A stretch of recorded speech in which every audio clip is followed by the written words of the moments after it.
দান করেছেন।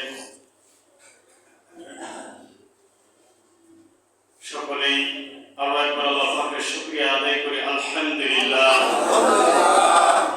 নবী মুহাম্মদুর রাসূলুল্লাহ সাল্লাল্লাহু আলাইহি ওয়াসাল্লামের প্রতি দরুদ। সকলেই আল্লাহ একবার বলি সাল্লাল্লাহু আলাইহি ওয়াসাল্লাম। আজকে খুতবার শুরুতে পবিত্র কুরআনুল কারীম থেকে একটি সূরা তেলাওয়াত করেছি।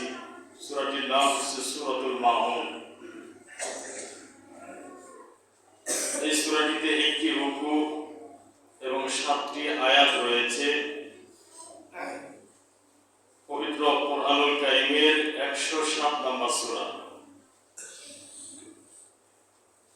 এই সূরাটিতে 25টি শব্দ রয়েছে এবং 125টি অক্ষর রয়েছে। সুবহানাল্লাহ, সুবহানাল্লাহ। যদি কেউ এই সূরাটি তেলাওয়াত করে আল্লাহ রাব্বুল আলামিন তার আমলনামায় 1250টি নেকি লিখে দিবেন। সুবহানাল্লাহ, সুবহানাল্লাহ। কিয়ামতের ময়দানে একটি নেকির জন্য ভাই ভাইয়ের কাছে যাবে, ভাই ভাইকে দেখে দৌড় দিবে, পরিচয় দিবে না। সন্তান মায়ের কাছে যাবে, মা সন্তানকে পরিচয় দিবে না। পিতার কাছে যাবে, পিতা সন্তানকে পরিচয় দিবে না। সন্তান পিতা মাতাকে পরিচয় দিবে না। একটা সওয়াব কেউ দিতে রাজি হবে না। মিজানের পাল্লায় যখন একটি সওয়াব কম হয়ে যাবে। সূরাতুল মাউন পাঠ করলে আল্লাহ রাব্বুল আলামিন অল্প সময়ের মধ্যেই, খুব বেশি সময় তো লাগবে না সূরাতুল মাউন পাঠ করতে, অল্প সময়ের মধ্যে আল্লাহ রাব্বুল আলামিন 1250টি নেকি তার আমলনামায় লিখে দিবেন। সুবহানাল্লাহ। সূরাটির নাম হচ্ছে সূরাতুল মাউন। মাউন শব্দের অর্থ হচ্ছে গৃহস্থালির ছোটখাটো জিনিস, যেমন দা, বটি, কোদাল, কুড়াল, পাত্র, বালতি, এগুলোকে মাউন বলা হয়। এই সূরার শেষ আয়াতে মাউন শব্দটির উল্লেখ রয়েছে। এখান থেকে সূরাটির নামকরণ করা হয়েছে সূরাতুল মাউন। এই সূরার আরো একটি নাম রয়েছে সূরাতুদ দ্বীন। এই সূরার প্রথম আয়াতে দ্বীন শব্দটির উল্লেখ রয়েছে। এখান থেকে সূরাটির নামকরণ করা হয়েছে সূরাতুদ দ্বীন। সূরার দ্বিতীয় আয়াতে ইয়াতীম শব্দটির উল্লেখ রয়েছে। এখান থেকে সূরাটির আরো একটি নামকরণ করা হয়েছে সূরাতুল ইয়াতীম। তবে সূরাতুল মাউন নামেই প্রসিদ্ধ। আমরা সূরাতুল মাউন বললেই চিনে ফেলি যে কোন সূরা। সূরাটি মক্কায় অবতীর্ণ হয়েছে, অর্থাৎ আল্লাহর হাবিব সাল্লাল্লাহু আলাইহি ওয়াসাল্লাম মক্কা থেকে মদিনায় হিজরতের পূর্বেই সূরাটি নাযিল হয়েছে। এই সূরাটি অবতীর্ণের একটি ঘটনা রয়েছে। আল্লাহর হাবিব সাল্লাল্লাহু আলাইহি ওয়াসাল্লাম বসে আছেন। এক এতিম বালক এসে বলছে, ইয়া রাসূলুল্লাহ, আমার বলতে তো কিছুই থাকলো না। আল্লাহর হাবিব সাল্লাল্লাহু আলাইহি ওয়াসাল্লাম বলেন, কি হয়েছে বালক?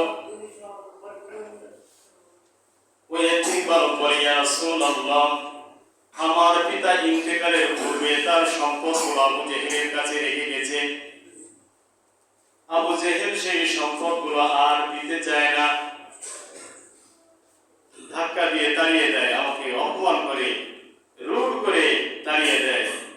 আল্লাহর হাবিব সাল্লাল্লাহু আলাইহি ওয়াসাল্লাম ওই এতিম বালকের হাত ধরে আবু জেহেলের বাড়ির দরজায় গিয়ে ডাক দেয়, আবু জেহেল, এই এতিম বালকের যে সম্পদগুলো আছে তুমি দিয়ে দাও। আবু জেহেল সাথে সাথে দিয়ে দিয়েছে। কেন দিয়ে দিয়েছে? আল্লাহর হাবিব সাল্লাল্লাহু আলাইহি ওয়াসাল্লামকে আল্লাহ রাব্বুল আলামিন 5টি দৌলত দান করেছেন। পৃথিবীর আর কোন নবী রাসূলকে এই 5টি দৌলত দান করেননি। এক নম্বর হচ্ছে প্রভাব নামক দৌলত দান করেছেন। আল্লাহর হাবিব সাল্লাল্লাহু আলাইহি ওয়াসাল্লাম যেখানে অবস্থান করেন সেখান থেকে তার সামনের দিকে 1 মাস একটি ঘোড়া দৌড়াইলে যত দূর পর্যন্ত যেতে পারে, তার পিছনের দিকে 1 মাস একটি ঘোড়া দৌড়াইলে যত দূর পর্যন্ত যেতে পারে, তার ডান পাশে 1 মাস একটি ঘোড়া দৌড়াইলে যত দূর পর্যন্ত যেতে পারে, তার বাম পাশে 1 মাস একটি ঘোড়া দৌড়াইলে যত দূর পর্যন্ত যেতে পারে, ততদূর পর্যন্ত আল্লাহর হাবিব সাল্লাল্লাহু আলাইহি ওয়াসাল্লামের প্রভাব বলেন সুবহানাল্লাহ। এই এরিয়ার ভিতরে কাফের মুশরিক আল্লাহর হাবিব সাল্লাল্লাহু আলাইহি ওয়াসাল্লামের উপস্থিতি বা তার নাম শোনা মাত্রই তাদের কলিজার ভিতরে ভয় সৃষ্টি হয়ে যাবে, সুবহানাল্লাহ। আর এই এরিয়ার ভিতরে কোনো মুমিন ব্যক্তি থাকলে তার অন্তরটা নরম হয়ে যাবে, যে আমাদের মাথায় টুপি, গায়ে আমরা জুব্বা পরেছি, মুখে দাড়ি, এগুলো কার সুন্নাত? আল্লাহর হাবিব সাল্লাল্লাহু আলাইহি ওয়াসাল্লামের সুন্নাত। আমরা 5 ওয়াক্ত নামাজ আদায় করি। এই নামাজ আমরা কোথায় পেয়েছি? আল্লাহর হাবিব সাল্লাল্লাহু আলাইহি ওয়াসাল্লামকে মেরাজে দেওয়া হয়েছে, সেখান থেকে তিনি নামাজ পেয়েছেন এবং সাহাবায়ে কেরাম রাদিয়াল্লাহু তাআলা আনহুম আজমাইনদেরকে তিনি নামাজ শিক্ষা দিয়েছেন। সাহাবায়ে কেরাম তাবেঈনদেরকে নামাজ শিক্ষা দিয়েছেন, তাবেঈনরা তাবেঈনদেরকে শিক্ষা দিয়েছেন। এইভাবে আমরা নামাজ পেয়েছি। আল্লাহর হাবিব সাল্লাল্লাহু আলাইহি ওয়াসাল্লাম মদিনা শরীফে শায়িত আছেন। কোথায় শায়িত আছেন? মদিনা শরীফে। সেখান থেকে কয়েক হাজার মাইল দূরে আমরা অবস্থান করছি, কিন্তু তার প্রভাব এখানে বিরাজমান। আল্লাহর হাবিব সাল্লাল্লাহু আলাইহি ওয়াসাল্লামকে যারা পুরোপুরি অনুসরণ করবে, রাসূলুল্লাহ সাল্লাল্লাহু আলাইহি ওয়াসাল্লামের সুন্নাতকে যারা পুরোপুরি অনুসরণ করবে, তার একটা প্রভাব থাকবে। আপনার মাথায় টুপি আছে, আপনার মুখে বড় বড় দাড়ি আছে, আপনি জুব্বা পরিধান করে আছেন, আপনি রাস্তা দিয়ে হেঁটে যাচ্ছেন, রাস্তার পাশে একজন লোক, খারাপ লোক, একজন মদখোর, একজন গাঁজাখোর, সে সিগারেট টানছে, আপনাকে দেখে সিগারেটটা লুকিয়ে ফেলল। এর অর্থ এই নয় যে আপনি তাকে মারধর করবেন বা বকাঝকা করবেন, এমনটি নয়। এটা হচ্ছে সুন্নাতের প্রভাব, সুবহানাল্লাহ। এই প্রভাব নামক দৌলত আল্লাহ রাব্বুল আলামিন তার হাবিব মুহাম্মদুর রাসূলুল্লাহ সাল্লাল্লাহু আলাইহি ওয়াসাল্লামকে দান করেছেন। পৃথিবীর আর কোন নবী রাসূলকে এই প্রভাব দান করেননি, সুবহানাল্লাহ। এরপরে আল্লাহর হাবিব সাল্লাল্লাহু আলাইহি ওয়াসাল্লাম এবং উম্মতে মুহাম্মাদের জন্য সারা পৃথিবীকে তিনি সিজদার স্থান বানিয়েছেন। আপনি লঞ্চের ভিতরে আছেন, নামাজের সময় হয়ে গেছে, সেখানে আযান দিয়ে জামাত করে নামাজ আদায় করে ফেলবেন। আপনি মাঠে আছেন, মসজিদ দূরে, যেতে পারছেন না, সেখানে আযান দিয়ে নামাজ আদায় করে ফেলবেন। একজন কৃষক আশেপাশে থাকলে তাদেরকে ডেকে নিয়ে নামাজ আদায় করে ফেলবেন, নামাজ হয়ে যাবে। কিন্তু পূর্ববর্তী জামানায় এই সিস্টেম ছিল না। অন্যান্য নবী রাসূলদের সময় নির্দিষ্ট উপাসনালয় ছাড়া, মসজিদ বা উপাসনালয় ছাড়া সেখানে সারা নামাজ আদায় করলে নামাজ কবুল হতো না। তো আল্লাহর হাবিব সাল্লাল্লাহু আলাইহি ওয়াসাল্লামের জন্য এই দৌলত আল্লাহ পাক দান করেছেন। গনিমতের মালকে আল্লাহ রাব্বুল আলামিন উম্মতে মুহাম্মাদের জন্য জায়েজ করে দিয়েছেন। যুদ্ধে প্রাপ্ত সম্পদ, জিহাদের ময়দানে অমুসলিমদের কাছ থেকে যে সম্পদ লাভ করা হয়, এটাকে গনিমতের মাল বলা হয়। পূর্ববর্তী জামানায় সিস্টেম ছিল যে গনিমতের মাল সেগুলো খোলা ময়দানে রেখে দেওয়া হতো, আর আকাশ থেকে আগুন এসে সেগুলোকে জ্বালিয়ে পুড়িয়ে ভস্ম করে দিত। বোঝা যেত যে জিহাদ কবুল হয়ে গেছে।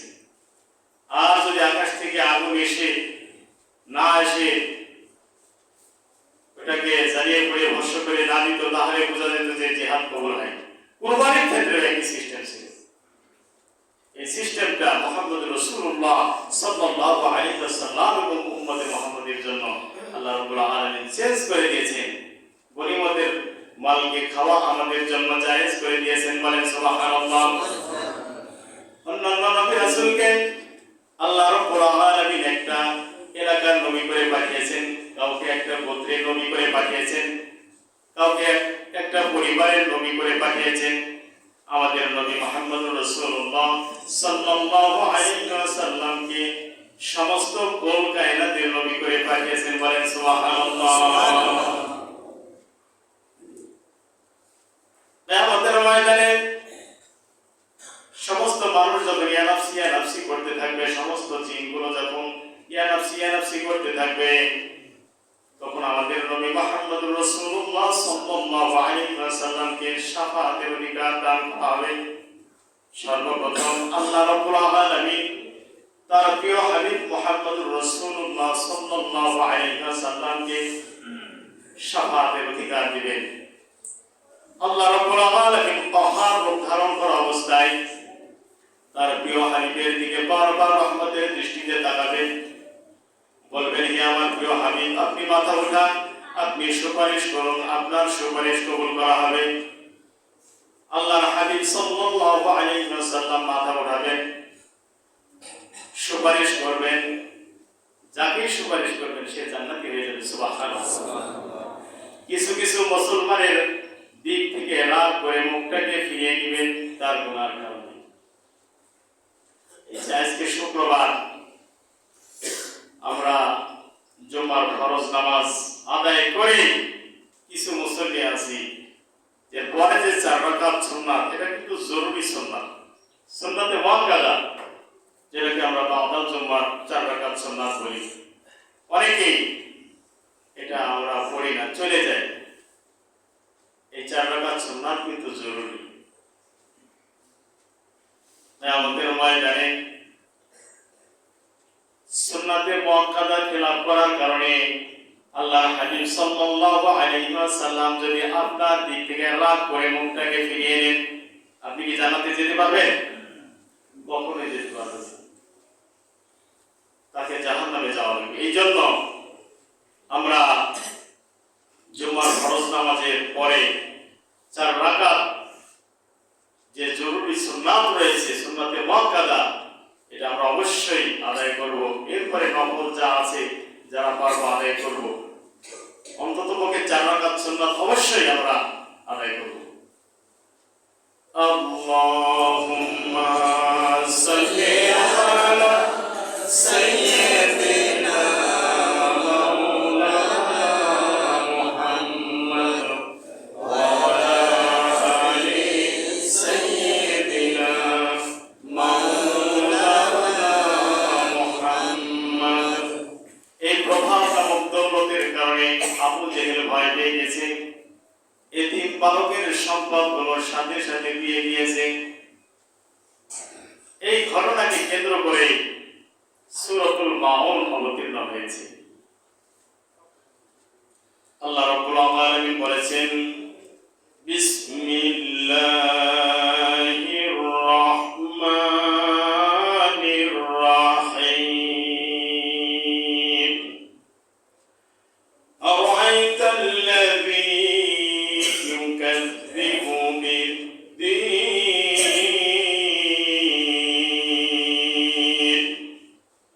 আরাআইতা, আপনি কি দেখেছেন? এখানে প্রশ্নবোধক বাক্য দ্বারা আল্লাহ রাব্বুল আলামিন বিস্ময় প্রকাশ করেছেন। আল্লাহর হাবিব সাল্লাল্লাহু আলাইহি ওয়াসাল্লামের মনোযোগ সৃষ্টি করার জন্য তিনি আল্লাহ রাব্বুল আলামিন এই বাক্য ব্যবহার করেছেন। আরাআইতা, আপনি কি তাকে দেখেছেন? আল্লাযী ইউকাযযিবু বিদ্দীন, যে প্রতিফল দিবসকে মিথ্যা বলছে। অর্থাৎ সমস্ত নবী রাসূলগণ মৃত্যুর পরে যে একটা জগৎ রয়েছে, আখিরাতের যত বিষয় রয়েছে, কিয়ামত সংঘটিত হবে, কিয়ামতের ময়দানে কর্মফল দেওয়া হবে, হাসর হবে, মিজান হবে, পুলসিরাত, জান্নাত জাহান্নাম আছে। এই বিষয়গুলোকে যারা অস্বীকার করে তাদেরকে কি আপনি দেখেছেন? فذلك الذي يدع اليتيم অতঃপর যারা এতিমকে রূঢ় করে তাড়িয়ে দেয়, গলা ধাক্কা দিয়ে এতিমকে তাড়িয়ে দেয়, ভালোবাসে না, এর অর্থ হচ্ছে আল্লাহর হাবিব সাল্লাল্লাহু আলাইহি ওয়াসাল্লাম এতিমের ফজিলত সম্পর্কে যত কথা বলেছেন এই হাদিসগুলোকেও তারা স্বীকার করে না। আল্লাহ রাব্বুল আলামিন পবিত্র কোরআনুল কারীমে এতিম সম্পর্কে, এতিমের হক সম্পর্কে যে বর্ণনাগুলো দিয়েছেন, যে নির্দেশগুলো দিয়েছেন, সেগুলোকে তারা মনে প্রাণে স্বীকার করে না। মুখে স্বীকার করলেও তারা মনে প্রাণে এগুলোকে স্বীকার করে না। এতিমকে অন্তর দিয়ে ভালোবাসে না। একজন এতিমকে অন্তর দিয়ে ভালোবাসা, এটা কিন্তু ঈমানের দাবি। এটা কিসের দাবি? ঈমানের দাবি। আবু জেহেলের মতো লোক আমাদের সমাজেও আছে, যারা প্রত্যক্ষ এবং পরোক্ষভাবে এতিমের গলায় ধাক্কা দেয়। পিতার ইন্তেকালের পরে ওয়ারিশ সূত্রে তার সন্তান সন্ততি সম্পদের মালিক হয়। তো বড় ভাই শিক্ষিত হয়েছে, সে বেশি বোঝে, ছোট ভাই বোনগুলো এতিম, তাদেরকে ফাঁকি দিয়ে জমিগুলো রেজিস্ট্রি করে নেয়। এরকম আছে না? সে কিন্তু ওই আবু জেহেলের মতোই লোক, সেও কিন্তু এতিমের গলায় ধাক্কা দিল, কিন্তু সে একটু চিন্তাও করলো না যে আমার কাজটা আবু জেহেলের মতো হয়ে গেল। এতিমদেরকে ভালোবাসতে হবে। মাঠে বালকেরা খেলা করছে, আল্লাহর হাবিব সাল্লাল্লাহু আলাইহি ওয়াসাল্লাম রাস্তা দিয়ে হেঁটে যাচ্ছেন। একজন বালক মাঠের এক কোণে মন খারাপ করে বসে আছে। আল্লাহর হাবিব সাল্লাল্লাহু আলাইহি ওয়াসাল্লাম তাকে জিজ্ঞাসা করলেন, তোমার মন খারাপ কেন? ওই বালক বলছে, ইয়া রাসূলুল্লাহ, আমার পিতা ইন্তেকাল করেছেন, আমার মা অন্যত্র বিবাহ করেছেন, এখন আমাকে দেখাশোনা করার মতো কেউ নাই। আল্লাহর হাবিব সাল্লাল্লাহু আলাইহি ওয়াসাল্লাম বলেন, তুমি কি এতে খুশি হবে যে তোমার পিতা হবে মুহাম্মদুর রাসূলুল্লাহ সাল্লাল্লাহু আলাইহি ওয়াসাল্লাম এবং তোমার মাতা হবেন আয়েশা সিদ্দিকা রাদিয়াল্লাহু তাআলা আনহা? বালকটি খুশি হয়ে গেল।